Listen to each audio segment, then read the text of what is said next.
for the gamers, for the sessions that don't end.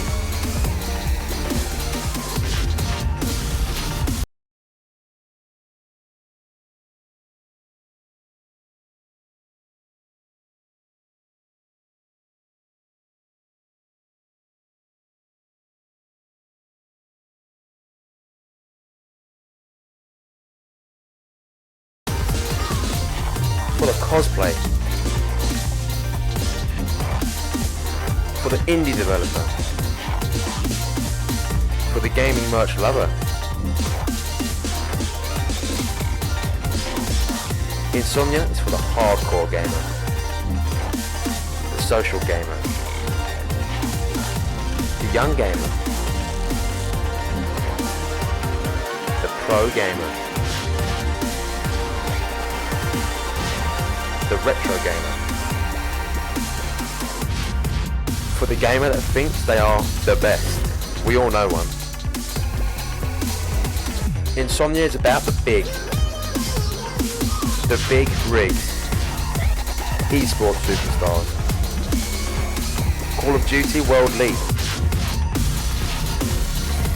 Italian 1944, big land battles, big stage acts. This is Insomnia.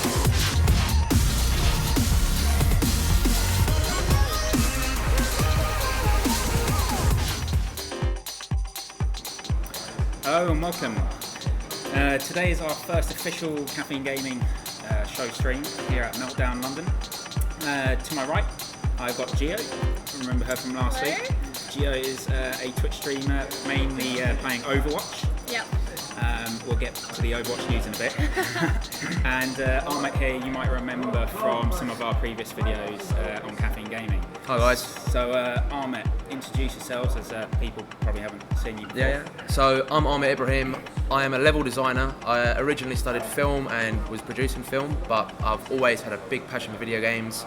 I've been always amateur developing games as well, but always wanted to just push myself in terms of what I can do, and made the big transition, a big choice between film and to games. So at the moment, I'm developing a survival game using the Dying Light development tools, which are fantastic. It's in its early stages, so that you won't find anything online at the moment. But I've just come to the point now where planning is finished, and I can really get into the bulk of the design. All the features are ready to go, so I know I can finish this game, which will be fantastic. So if you guys follow me on Instagram or on Twitter or whatever, you'll see updates about what I'm working on, and that's where I'm at the moment. Yeah, and you'll be able to keep up with Ahmet's progress on Caffeine Gaming, writes articles about his work and how he's getting on. So, might as well start with the news, and I think Gio should start with the Overwatch news. Everyone knows I'm super excited to talk about the Overwatch finals, which were yesterday.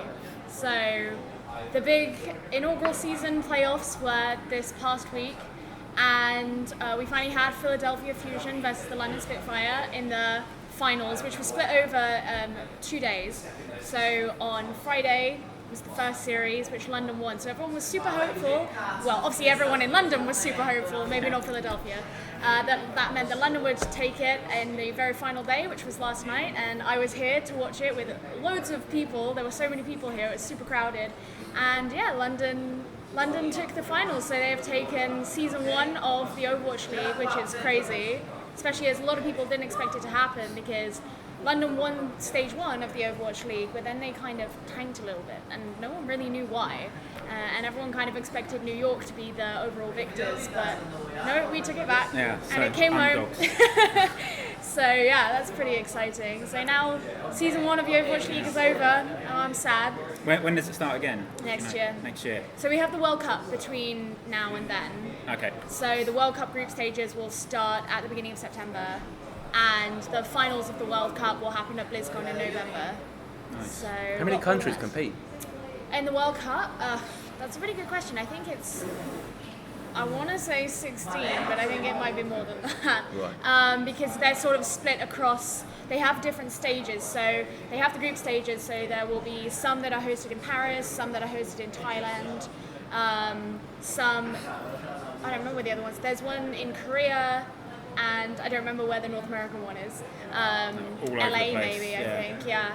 And so they have all the group stages and obviously like kind of move into the semi-finals and then finally the finals in November, which last year was Canada versus South Korea, but All right. we can hope that the UK do something. Well, if London's just won it, then I'm guessing we must have good UK-based players. Yeah, but right? because the Overwatch League is a franchised league. Oh, what, so it's got foreign players as Yeah. well? Oh, yeah. really? So is there any people- English teams in the London team? Any English players, I mean? No, they're all Korean. Really? Oh. I noticed that. There are only 2 British players in the Overwatch League. One plays for LA and the other one plays for Philadelphia, actually, funnily enough. So he not must great. he must have been pretty torn. But for the World Cup, you obviously have to play for your country. And this is the first World Cup? No, this will be the third World Cup. How is is it England or UK? What's the thing? UK. How have we been faring so far then? Well, it hasn't started yet, but I mean, in the other ones. not necessarily that great. Like we're not necessarily yet. we're not known for being like amazing at Overwatch, which is kind of crazy because there's such a big European scene. I mean, in Europe, it's the Scandinavians who are known for being really good. But hopefully, like I think people are a bit hopeful that this year it's going to be better. So I don't know. We'll see how we go. But, yeah. Cool.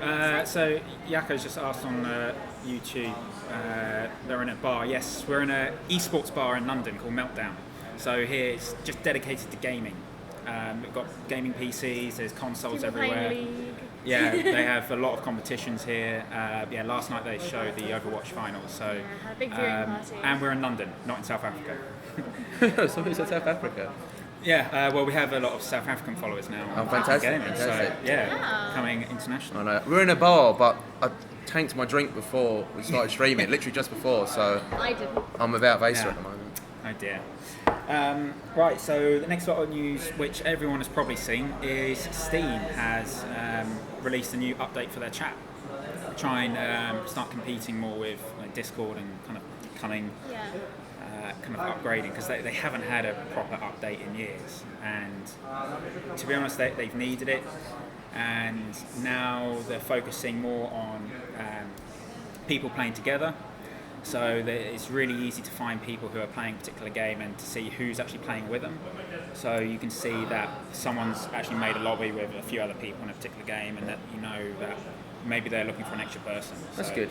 They're bringing them a more social aspect, which is so Yes. important in gaming. I don't even think it's necessarily about them trying to go for the social aspect. They just know that competitive gaming is where the money's at. Like Valve aren't stupid, and so you've got, as you say, Discord, and a lot of people use that to have their own competitive gaming. It's massively used, even as far as in esports. People will, instead of having business emails, they'll have people contact them through Discord. Do you know what I mean? So. Yeah. Like Valve are aware of this, so of course they're going to want to compete. One thing I am surprised about is that they didn't release like a voice server like Discord to compete with Discord more. They just stuck with the chat, and I think Valve could actually kind of be a serious competitor to Discord, and if not take people away from Discord. Siri just activated there for some reason. I mean, maybe they're dipping their toes in the water. I haven't really used it. I've seen the update, but I don't use Steam that much because obviously playing Overwatch Just so play much Overwatch, is Battle.net. So I don't use Steam as much as I use other clients. So I've seen it. I haven't really played about with it that much. And as we found out, you don't buy games in Steam sale often. So Who doesn't? Geo, Why? You're never gonna let me. You're not do that. human. yeah, exactly. That's what I said. Okay. She didn't buy When anything with some of Gabe's Steam oh sale. holy light shines upon you, you don't buy the games. I'm sorry that I didn't buy anything in the last Steam sale, I normally buy stuff and never play it. I'm telling but Gabe.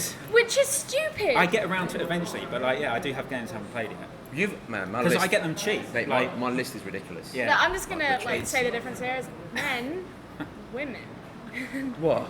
rational and intelligent, stupid. Yeah, but what if? Good business choice, buy cheap game at a cheap price. It's not a good business choice to buy a game that you just said. No, but I that will you play it never eventually. But it just takes a while to get there. Uh-huh. I just I've been looking at it for ages, and then I see it like 80% off. I'm like, oh yeah, I've got to get it now. Instead Yeah, of paying because full Steam price. sales are a real rarity. Yeah, 2 or 3 times a year. But just in case. I like to buy really cheap, bad games, just so I can play bad games. It's enjoyable to play bad games sometimes. You like mocking them, though, don't you? Not to mock them, but you play them and you understand what the difference between a good game, a bad game. We're going to go into this later on. Yeah. But yeah, bad games are sometimes really fun to play when they've got bad mechanics, and sometimes the bad mechanics are like a novelty. Especially as a game developer, isn't it, actually? It's Yeah, good to, yeah. He's see got to know mistakes that he's of other above the people. bar. Yeah. Well, Gotta see the competition. He's got to be able to be like, okay, well, as long as my game is better than this, then I'm okay. Well, everyone's when you play a game, however bad it is, you know someone's worked on that and they've put a lot of time and effort in, and it's just interesting to see what they thought would be a really good idea. not being E.T. for offended, Atari, cough cough. but it's just interesting, and just to see what maybe sometimes you play a bad game that's got one good mechanic that no one else has done. So it's just interesting. It's never a bad thing to play a bad game. It's a bad thing to play it for like. To get addicted to a bad game, because it means you're just playing it on your own with bugs and no one's going to want to play with you. But there's no problem testing out and playing a bad game, supporting a developer that maybe is young, you know. Awesome. Mount Your Friends. I've never heard of that. Apparently the best bad yes, game ever. that's actually quite a funny game. What's that about? Sounds like a sex game. I've never like personally played it, but I've seen it played on YouTube. Okay. And it's just some stupid game where you just have to climb on everyone. I don't know how else best to describe it.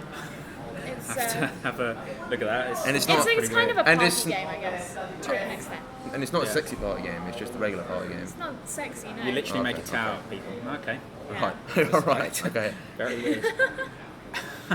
So similar to Surgeon Simulator mechanics. Yeah, it's Oh, a okay. similar level of you know what I mean by a party game in the sense that it's like it's not serious. Yeah, Right, it's okay. kind of hilarious. Yeah, I've seen like VR gameplay of like Surgeon Simulator. That looks quite fun. Yeah, it's just Surgeon people. Simulator is hard. Yeah, but you don't have to play it Yeah, properly. you don't have to play it properly. Like, people can just like take a No, lung and but just it's- throw it across the Yeah, room. exactly. I used to play with my brother, and yeah, it was. it My was dream, something. I haven't played it yet, but my dream is to juggle around organs. When real life. No, not in the game. In the game. I If someone- legitimately thought you meant real life. If someone wanted to volunteer their organs for me, that'd be cool. My organs are worth too Going much. slightly off topic here, I think the VR gaming thing, like, especially like the Surgeon Simulator, there's some FPS games where you can literally interact with everything. And I can't remember his name, but there's one YouTuber that just has fun with all these kind of sim Imagine games. having fun in a game. I know, but like No, like, yeah, taking people's magazines out of their guns and running off, and oh really? yeah, telling them, oh, can you hold this grenade, and then running off, and he's, Well, I taking suppose it out. kind of like the forefather of that would have been Gary's mod, right? Yeah. Yeah. So it's kind of like an extension of that, but it's all in VR. So you can Oh. literally grab a grenade, or like if you see a grenade on someone's belt, you can pull the pin, yeah. and run, and they have no idea, and then you just blow up. That's funny, man. The fun ensues. Sounds so stupid, but Yeah. also really fun. You're now a Fortnite fan. Yeah, big Fortnite fan. Obviously, Fortnite just made $1 billion. Considering it's a free game, it's pretty amazing. Yeah, man. What's the Fortnite news then this week? So I haven't memorised it. I only had a quick glance, but I know they're bringing out a new SMG. There's other stuff they've got going on as well, but they're bringing out a purple SMG, which is awesome. We're all waiting for one. They brought out the. I know you can get the Tommy gun, which I thought that was going to be an SMG, but it wasn't. So they're bringing out a purple one now, and I'm hoping you might find a gold variant, but nothing. I didn't see anything about that. What? So I don't play Fortnite. What's special about it being purple? Okay, so the reason why it's a great game is because it's replayable, like the replayability. So Yeah, you might have I get that. you might have a really lucky drop, and you might get all the best weapons. So it's like grey is common, I think. Grey, green, blue, purple, and gold. Oh, right. Okay. So I understand. the better the colour, obviously, the better the gun. And it's just funny because sometimes you're playing and you get so excited because you find a golden scar on the floor, When and you it's very rare to find them kind of guns. When you said it was purple, I literally thought you meant it had a purple skin. No, I was no. like, that's not news. No, But, no. okay, No. I understand. So it's like epic or legendary. If the Yeah. gun did say this gun has a purple skin, that would just be news because the game is that Yeah, special and big. yeah. No. So it's like the way they do it is there's ammo types and it works with different guns. So there's SMGs in the game already, but they haven't put in anything that's at a high level of SMG, if that makes sense. I get it. And they're bleeding everything out very slowly to the community, so it gives everyone to Yeah, the they reason always to come have back and something to play. wait for, yeah. Yeah. So that's why it's great. That makes sense. Cool. All right, shall we get on to the main subject of the show then? Yes. So we're going to try and keep a theme for each show. And this week's show is all about what makes a great game. And it's kind of a very difficult subject, but I think we've got some... Very subjective, yeah. Yeah, very subjective. I think we've got some good points, some good examples of good and bad games. I'm hoping we're going to come to a conclusion, but I don't think we will. Hold on. It's I just see you said you would like to have that fluffy mic. I'm reading this tablet here. That's here. I'm not just like looking down at the fluffy mic. I'm reading your comments. Yeah. I did think about it. I was like, yeah, I bet it just looks really weird. So, when I think about what makes a great game, I try and split it up into at least 2 categories: single player and multiplayer, because I think they have very different characteristics and they need different things to make each work. Multiplayer, you obviously need good servers, good ping latency between those servers, whether you've got matchmaking, so good matchmaking, PUBG. Or if it's single player, you don't need any of that, you can play it offline. And then things like story mode, graphics, and all those kind of things come into play. So for me, at the moment, I think one of the best single player games is actually Call of Duty World War II. For a few reasons. The graphics are incredible. The cutscenes, I actually wasn't sure if I was watching a film or not. The motion capture and the graphics were just so realistic. The color correction and things like that was great, and just loved the immersion of the game, which is a big thing for me. I want to be immersed in the game. I want to keep playing it. I don't want to sleep. I just want to play the whole thing through. Kind of a bad game, which I was hoping that actually would be a good game, which is coming up on the screen now, is Ghost Recon Wildlands. This game had a lot of hype. Now the trailer looks really good, the graphics look great, but in reality it wasn't. There's a lot of FPS issues, performance is just not there, even with good PCs, good processors, RAM, graphics cards. I mean, I'm personally barely getting 60 FPS. It's kind of jittery. There's kind of a bit of laziness in it as well. Things like the headlights on vehicles, something simple. You've got 2 headlights, but in game the light source comes from the grille, and if you smash the headlights, the light source still works. Oh, really? So it's things like that. Okay. Really? Yeah, there's lots of little things. If you have night vision on, like night vision goggles, your character doesn't have any night vision goggles on his face at all. I see what you mean. Yeah, so there's like lots The of attention to assets are detail. lazy. It's just Yeah. not there. The storyline I like, and some of the fighting I like, but just the kind of the rest of the game just isn't there. Execution. It's like it doesn't feel that it's finished. Right. And so I've never actually finished a campaign. Still. No one has finished that campaign, man. Yeah, so I mean, for me, that's an example of not a good game. However, the co-op in it is pretty fun. Have you can played jump Borderlands? into the game? I play Borderlands. No, have you played Wildlands? Oh no. Okay. It's like, where did Borderlands come from? Yeah. No. I haven't. No. Okay, all right. I'm going to rip into Wildlands a little bit then, right? Okay. First of all, we're talking about good game, bad game.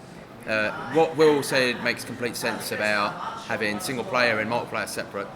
But also it should be genre specific, because you might be trying to achieve different things with different genres, and era specific, because a good game back in the day might not, like, it's not going to be anything like the good game of today, if that makes sense. And how do you measure that as well? Like back in the day, you can't really measure how much someone might have played Streets of Rage, or like an old SNES game like Mario.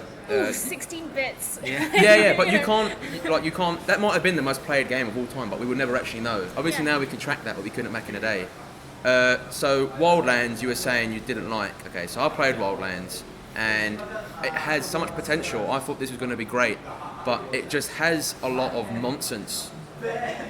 All like within the missions, even half the missions are nonsense. If you haven't played it, you have to unlock attachments by finding each single attachment for each gun in the map. So you find a silencer for one gun, and you've got to infiltrate a whole village. And then if you want to unlock an air support thing, and you have to go infiltrate another village. And if you want to do a story mission, you have to infiltrate a village. So you can kind of get the pattern. It's just literally just like it's very repetitive. It's just infiltrating places over and over and over again, but it's the same thing over again. Like they added different vehicles, but it's just very boring. There's nothing cinematic about it. Painful. Yeah, it wasn't anything. They added so much into the game, tried to do so many things, and it's just very boring and mundane. And if it's not you're a Special entertaining. Forces character going into a war zone or into your fight, you expect to have the best gear. You don't expect to start off with the bare basics and then have to find it when you're there. Their justification for that is because you're like not undercover, but you're out in the front lines. So it's like you couldn't get the supplies there, but it is ridiculous the way you find it. You're American, you can buy it in your local hardware store. So like, it's a bit silly. It's there, but let me see what some of the comments are saying. I know someone was talking about Battlefield tops the World War II multiplayer. It's different. It panders to a different audience because Battlefield you can chill a lot more. There isn't no, you can just hide the whole game if you wanted to and get 0 kills and not die. But in World War II, it's a lot more close combat, fast paced. So I think if you want different things, I mean, I prefer the close combat because it's quicker. I like high impact, just get in there and have fun. With Battlefield, sometimes you might die about 10 times. It's not as good for me personally, anyway. What other things to say? Yeah. See, like, I wanted to, preface my piece with it's almost obsolete to ask what's a good game. Because, is it? Well, so for example, if you were talking about films, like, someone could easily turn around and say, I don't know, Inception or Interstellar or one of these, like, beautiful, massive visual things. But if you're someone who only likes rom-coms, then that means nothing to you, does it? So you kind of have to remember that games there's so much variety in them and they all have different target audiences, which you did touch on. And it depends what you're even playing the game for. So for example, I don't like RPGs, but the number of people you meet who will tell you that Skyrim's their favorite game, I hate Sky. I thought it was boring. I thought it was not that great at all, but that's because of my taste. So you kind of have to look at different things and decide the basis on which you're even going to judge something as a good game and the criteria that you're even going to look at. So you could say, is it the best-selling game of all time? Well, in that case, the best-selling game of all time is Tetris. Well, that's what I'm saying. Well, yeah, but you know, like... Tetris is a great game. Yeah. I'm not denying that, but I'm saying that when we look at the popular video games right now, the ones that people talk about the most, does Tetris come up in conversation? Then we could say, what's the best game on this current gen of consoles? Yeah, but you're still asking what's the best game. You're not saying in your opinion. I mean, in your opinion, I'm just saying. In my opinion. Yeah. And then I'm going to disagree. Well, so I guess Portal 2 is not the current gen, is it? It's quite an old game. Well, I guess I'd say Overwatch then. Yeah. I haven't played Overwatch, so I can't actually say. No, I mean, yeah, but it all comes down to how you're gonna judge it. Because I got these lists down. I got the top 10 best-selling games of all time. There's only one esport title on there, and that's PUBG, which comes in at number 5, which is kind of crazy. Wait, PUBG is one of the best-selling games of all time. Yeah, at the moment. Wow. Which is kind of crazy to think about because, well, you think, okay, well, if we're judging that on the best game, well, then where's something like League of Legends? Obviously, League of Legends is free to play, so I'm not sure if it would count as best-selling because you don't buy it. But yeah, that's what I thought. But even so, you think, oh, where's League? Where's Dota? You know? But you still have to get it. Like, I don't have it. You have to acquire it. Yeah. So you still have to want. By the way, there's a list here that Gio's written down. Yeah. And one of them says Wii Sports Resort is one of the best-selling games. Wii Sports Resort is the 8th best-selling game of all time. Okay. Well done, Nintendo. Yeah. Nintendo have got quite a few on here. Wii Sports I get, but not Wii Sports Resort. Yeah, well. Didn't that come with the Wii though? No, Wii Sports did. Wii Sports Resort was like the sequel-y spin-off. So Yeah, Wii Sports is on there, but it came with the Wii. Yeah. And the Wii was Yeah, quite yeah. cool. So yeah, they come out. And I'm amazed that Wii Sports Resort's on there, but not Wii Fit, because the board that came with Wii Fit was was very popular as well. like massively revolutionary, you know. But then I've also got the top 10 most popular games ranked by peak concurrent players. The top of that is a game called Crossfire, which is big, and the reason it's at the top is because it's so popular in China. What's Crossfire? Is that an FPS game? Yeah. Rings a And it bell. has 8 million concurrent concurrent players. And then League of Legends comes second in that, which you kind of expect, but all in the top 10 most played or have the highest concurrent viewers, all of them but one are esports titles, and the one that isn't is Destiny 2. Was that the most time played, did you say? This is peak concurrent players. That's what most people are playing all the time. Yeah. Right. So at any one time. So Destiny 2 done a very good job of sucking people's lives away then. Destiny 2 is 7th on the list. Jeez, yeah. So Okay, so What's quite interesting is PUBG have lost, I think it's like 300,000 players in a month to who? on average. They don't- Yeah, they don't- like okay. Steam statistics came out, or someone was posting about it a few weeks ago. But I think like since May, they've lost an average of 300,000 players. wow. And I think one of this is another thing that I was wanting to bring up is PUBG's desync in the game is just horrible. Is it? I haven't You played it. go on Twitter, you can find so many people complaining about desync. So you can physically look at someone in the game, you can be shooting them, and nothing happens, and then next thing you know, you're I dead. actually have heard of this. And yes. then on the death cam, it's a completely different picture. And you can be playing on a server, just down the road from you. If you're EU players, the ping's pretty good. So you're basically playing with like 10 ping, but you're playing as if you have 200 ping. Yeah, or more. Like, it's ridiculous. Wow. You can find lots of videos, desync videos on YouTube and Twitter. People complaining.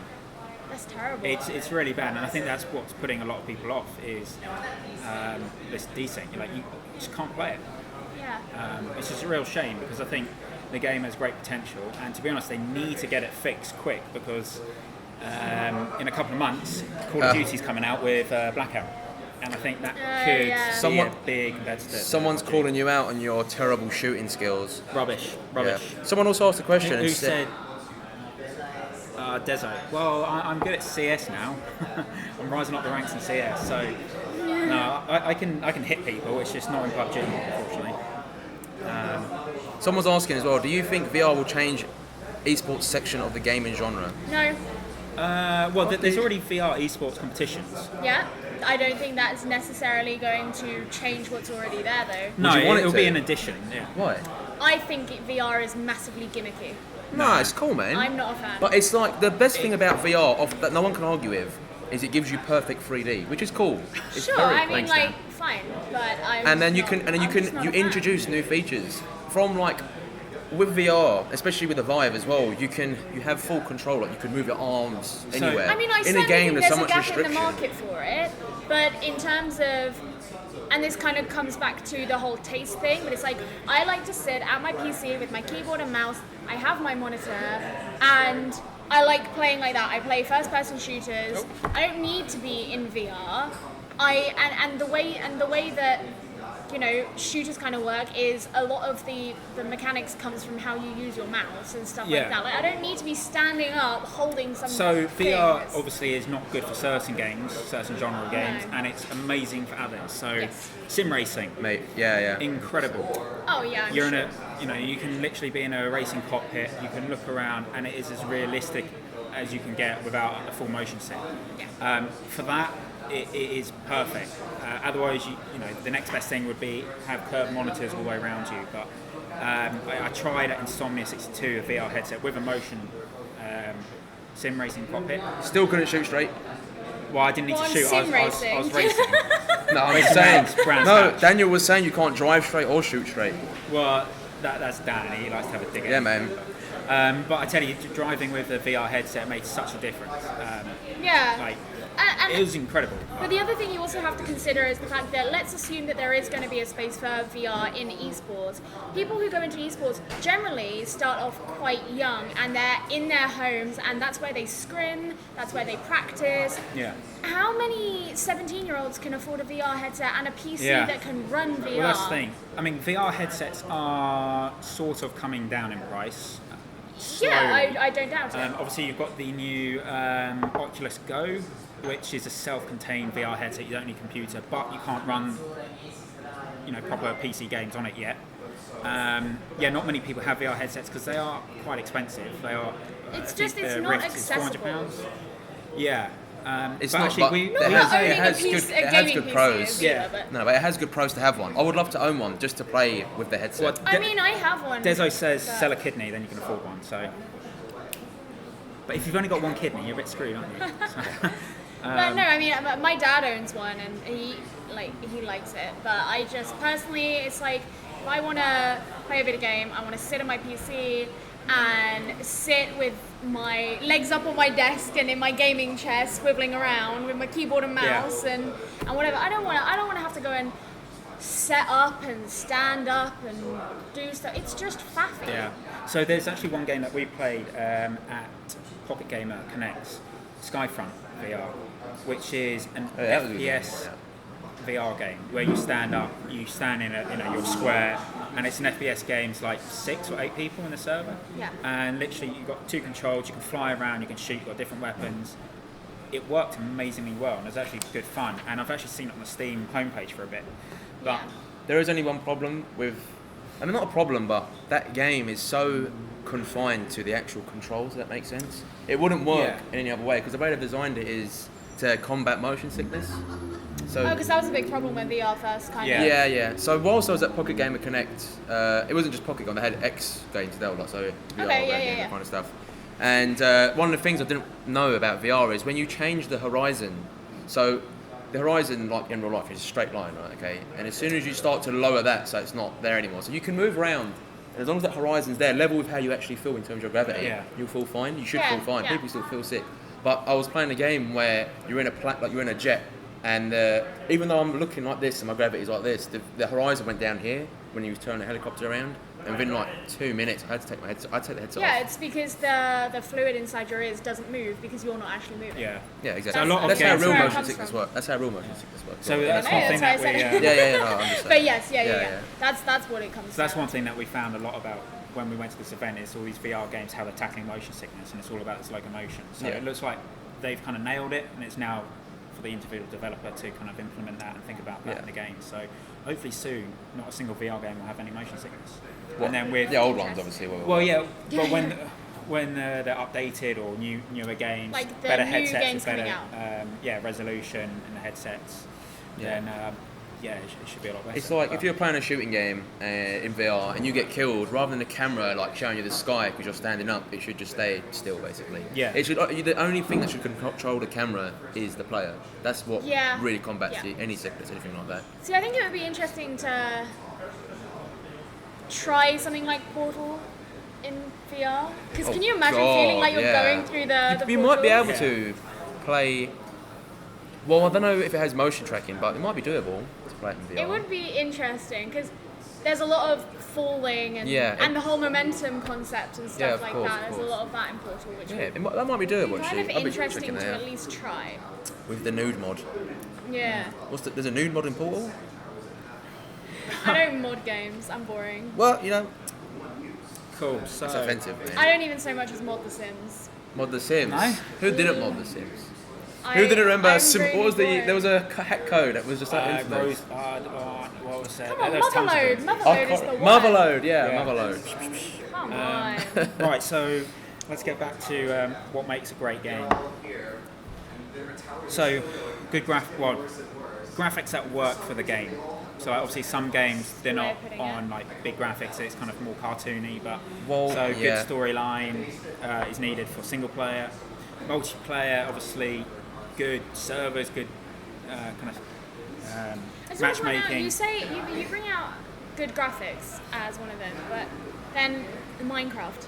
Yeah, but graphics that work for that genre. They chose to do that and they did it well. Yeah, it's a stylized thing. Yes, but own your artwork or your art direction. It's like, say if they had a realistic, graphics, say if there was a realistic looking game and they were boasting about their graphics, but they didn't have any what's called like bump mapping, which is like where the light still doesn't come up on rough surfaces. It wouldn't be very good. It'd make the game look really old. Yeah, like World of Warcraft now, their graphics is very dated. Yeah. People still play it, which is cool, but their graphics is not a selling point. Thing. It's like I still play Simpsons Hit and Run, but well, that's cool. It's not a. But they're not. No one's trying to sell Hit and Run, but people I'm are still trying to sell. I'm agreeing with you. Is my point. I wasn't disagreeing with you. I was just saying, just to keep that. So, a good example is Wildlands. The graphics were meant to be good, but they weren't that bad. It wasn't the worst aspect. And no one played Wildlands and went, I'm not playing it because the graphics were tense. No, but it wasn't Grand Theft Auto. Yeah. It wasn't Call of Duty. I know, but the scale of Wildlands was bigger than GTA. The map on Wildlands was ridiculously big, and it was very dense with trees and stuff. So it's a different demon. But I'm not. It might good not, optimization. It's got to be. I didn't have any issues when I was playing, but really, I have I had the good rig at the time. I don't think you had your rig at that time, did you? Yeah. Oh, did you? Yeah. I don't have a single. Yeah. I couldn't put an ultra out everything. Oh, right, no, I stuck everything on Ultra. Yeah, it's very And it intensive. just didn't work. It's, But I did stick it gets a bit silly when you put it I on play to everything max. on Ultra. It's That's just you play Overwatch. That's it. Yeah. Well, That's no, it. that's not the only game I play. It's just the game that I spend the majority of my life playing. Can you run Crisis on Ultra? I've never played that. Have you But I most have you likely benchmarked can. your computer until you play Crisis? I most likely can. All right. Have you got some examples? Okay, yeah, I've got loads of stuff to talk about. I was letting Will start it off. So I always look at games from like a design point of view to see what people are doing good, people are doing bad, and even sometimes the best developers are doing something really bad. So for example, The Evil Within, not saying it's a bad game, but they did something bad from the get-go of the game, and it made me not want to play it anymore. So there's something called intuitive, which if you don't know what that means, intuitive means you can understand something quickly without being taught, or like you just pick it up straight away. So games should always be intuitive. It shouldn't be something very difficult to play. Like Armour, for example, you have to learn a lot of the buttons, a lot of stuff. Very sandbox, so it pushed. There's a big audience that isn't playing it just because it's not intuitive and accessible. So with The Evil Within, if you haven't played it, it's a brief spoiler, I guess. It's right at the beginning of the game. It's not going to ruin the story or anything. So you start the game off right. Have you played it before? The Evil Within, no. Yeah. Okay. So when you start the game, you wake up upside down, and there's this guy.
I don't want to see that. No, fair enough. But I'm joking.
Alright, welcome back. So we're going to talk about bad feedback and how developers respond to bad feedback, basically. And I wanted to talk about one of my favourite instances of bad feedback in gaming history, which is last year when EA managed to top the list of the most downvoted comments in Reddit history. When somebody commented on, which subreddit was it? It was the Star Wars Battlefront subreddit. And Someone was asking a question. Oh, right.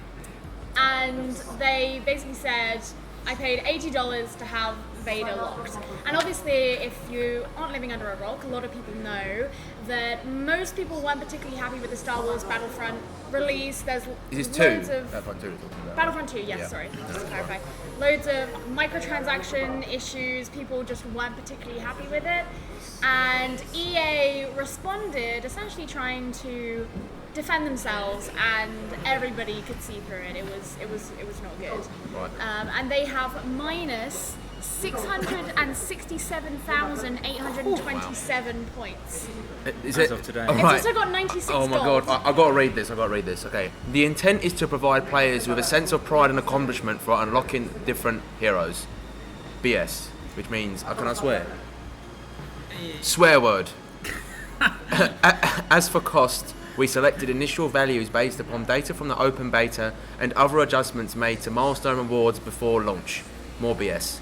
Among other things, we're looking at average per player credit earn rates on a daily basis, and we'll be making constant adjustments to ensure that players have challenges that are compelling, rewarding, and of course, attainable via gameplay, which basically means keep playing the game, otherwise you're not going to get stuff, basically. So like you buy a half the game, not even the full game, which I hate. We appreciate the candid feedback and the passion for the community has put forth and around the current topics here on Reddit, our forums, and across numerous social media outlets. Yeah. Our team will continue to make changes and monitor community feedback and update everyone as soon as blah blah blah blah blah. Okay, yeah, the rest of it was 2 other Very minutes now. Yeah. paraphrased. Thank you very much. Yeah. Yeah, by the end my brain was just like... You're losing all your brain cells. Yeah, literally, yeah, that's so rubbish. I feel bad for them people who invested so much money and was just like, oh, we'll give you stuff. Yeah. You don't have to. Yeah. Yeah, literally. They should refund. I think there should be like something you get back, like a £40 gift voucher for Origin £40, game. wow. That was just a rough estimate. It's a free game. That's just a rough. I didn't buy the that's a game. lot of money. I haven't bought the game yet. I'm probably not going to buy it until it's like £5 or something. Well, Steam sale. Battlefront 2. To yeah, say again. Steam sale. Why would you... No, that's It's not on just Steam, is it? yeah. Is it? Yeah. No, because it's yeah. made by EA. No, it's on Steam. It's the Is first it? game though. Yeah. Yeah, it was. Shows how much I look at Steam. Yeah. I think Yeah, should yeah. just live Should on go on Steam Battle.net. What was that? But yeah, so you can see why that got the... Yeah, so obviously It's downvoted. Battlefront wasn't very popular because of these pay to win. Okay, so we're talking Is it? about Yeah. we're talking Yeah. about good game, bad games. Okay, so I'm gonna dig. Seeing as we just mentioned Star Wars Battlefront 2, I didn't really like the first one anyway. Okay, and then they try and make improvements on the second one that were just as bad. Anywho, because there's battle points if you haven't played the game. So in the first one, if you wanted to use a Jedi or a jet or a special weapon or whatever, you just found it on the map. Okay. But you could have the worst player in the whole game just sitting next to this. It's like a spinning pickup, Okay. and they just literally as soon as it spawns in, just like walk into it, and then you become a Jedi. That was it. Right. So now they've done it with battle points. So the best player in the game will be able to earn the Jedi quickly, but you could be not a great player, earn the amount of battle points, but not be able to use whatever you wanted to, like a Jedi or a jet, because everyone else is using it. Right. Which is a bit I sad. see. In Yeah, Battlefield, yeah. it was kind of like a first come, first serve with a jet. So the best players would just wait for their thing, which is Yeah. kind of what they've been doing. It was better not to leave it in the map because it means you could wait and just be straight into the battle or straight into that. It gets a bit complicated like that. Is it bad that whenever I think of Star Wars games, I just kind of think nothing's ever going to beat Star Wars Lego for PS2? The game was so Which one? good. Both of them. Oh, what the Battlefronts? No, Star Wars Star Lego. Wars. Oh, what? No, man. It's absolutely the best Star Wars game. No, it was a good game, but I thought you were talking about Star Wars Battlefront 1 and 2. No, Star Wars Lego. Have you played Star Wars Battlefront 1 and 2, the original ones? No, I haven't played Battlefront, so I played the Lego games, and Man. I used to play X-Wing Alliance. Oh my god. But you haven't played Battlefront, the original ones? No, that's why I have. I played the first one. Yeah, man. Great games. I have. It was great games. Daniel says, wish they'd bring back Battlefield Heroes. So do I, because that was fun. Which game? Battlefield Heroes. Do you What, remember the cartoon? cartoony one? Yeah. Oh, I watched I was looking at this list today that was saying the best Battlefield games ranked from top to worst, Yeah. best to worst, and everyone hated Heroes. Really? I never played it, so I can't. Really It was good fun. Was it third person? I think so. Yeah, third person. It was just fun. Okay, It not was game free. I've played It was before. fun. It was like no issues with I've it. never touched the Battlefield franchise, but I really wanted to play Hardline when it came out. I never got it. I heard it wasn't. Not the best Well, game. We played the best Battlefield. That was Battlefield 2. And, Yeah, man. The mods that came out of that. Daniel was talking about this early on the chat. Can I use Project that? Reality, best mod. That's a good example of a good multiplayer game. Actually. All right, so we want to get back onto good game, bad game stuff. Yeah. All right, go on. You open up. All right, so we can talk about Project Reality in a bit actually, but Battalion 1944, a game made for That's the esport now. us. Yeah. It became an esport before it even came out fully. Yeah. I was really surprised at how quick. Yeah, it's a huge amount of bugs still in the game, and it's already in esports. It was at Insomnia the weekend after the full release came out. Yeah. I backed it at Kickstarter. Aw. Yes. Yeah, well, don't mean to brag. So I've been following them for a while. Still playing it a And, lot, or is PUBG your game? Yeah, I'm not playing it as much at the moment, but yeah, more PUBG Just and stab CS. those guys in the back. Yeah, I know. But they've been listening to a lot of community feedback. They've been listening to what people like about the game or what they want to see in the game. And they've just done a major update a couple of weeks ago as well to kind of help bring it forward. Have they made the game look not ugly anymore? Yeah, so they have improved the graphics. Okay. Um, is the only thing I hated was it just everything looked so I think, like old. Like, Yeah, not old in it- terms of like decayed, but like there was no floor decoration. no, like, yeah, atmosphere. Yeah, it's so boring. Like an ugly it's very ass- CS-like. Yeah, Counter-Strike exactly, like, very ugly. I think it still is a little bit like that. I did play it the other Right, week, right. but I would like to see a bit more atmosphere in the game. If we put a Um, screenshot of that game and World War II together, World War II still blows out of the Yes, water. yeah. Okay.